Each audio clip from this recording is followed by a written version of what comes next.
Makubal, qui vivait à Bagdad, qui a écrit un livre qui s'appelle le Ben Ish Hai, son livre. Là-bas, il parle le rapport qu'il y a entre la prière et la menorah. La prière, quand je parle de la prière, c'est-à-dire la Amida, la prière qu'on lit à voix basse. D'accord. Ce rave-là, il nous fait le rapport entre les deux.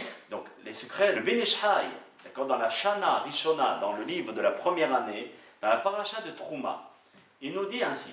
Ve'asita menorah zahav tahor. La Torah nous dit, tu feras une menorah d'or pur. C'est la phrase qu'on a vue tout à l'heure. Vous vous rappelez, dans le livre de Shemot. Menorah remez le tfilat ha'amida. La menorah représente aussi la amida, la prière à voix basse. Shebat tfilat ha'amida, hi yesod menorah. Et sache que la amida, quand tu la fais, la prière à voix basse, tu te branches direct avec la menorah. La menorah et la amida, c'est la même lumière. Mitikune à Shechina, qui sont parmi les réparations de la Shechina, je ne vais pas rentrer trop profond, mais ça veut dire que lorsqu'on fait la amida, on répare des parties des noms de Dieu. Tsarir shetihiyeh zahav tahor. Il faut que la menorah soit en or pur. De même, notre amida doit être en or pur. Ça veut dire la clarté, la pureté. La shon tsar belo taout. Il faut que ta amida soit claire sans faire de faute. De même, le Kohen, quand il allumait la menorah, il ne faisait pas traloued, il allumait le 7e et après le 3e. Non, il y avait un ordre. Il y avait une discipline dans ce qu'il devait faire. Alors la Torah, qu'elle me dit, Miksha ta'aseh menorah. D'une seule pièce, tu devras faire la menorah. Retzono lomar, hibur ehad.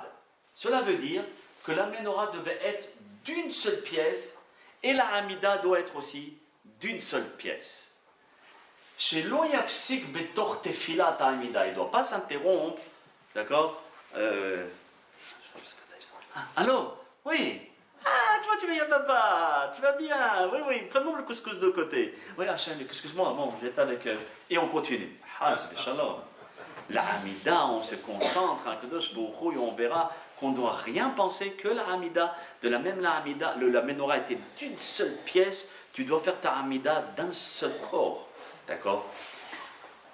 Et on ne doit rien penser. Et regardez ce qu'il nous dit le Rav. Afilo bedavar shebakdusha.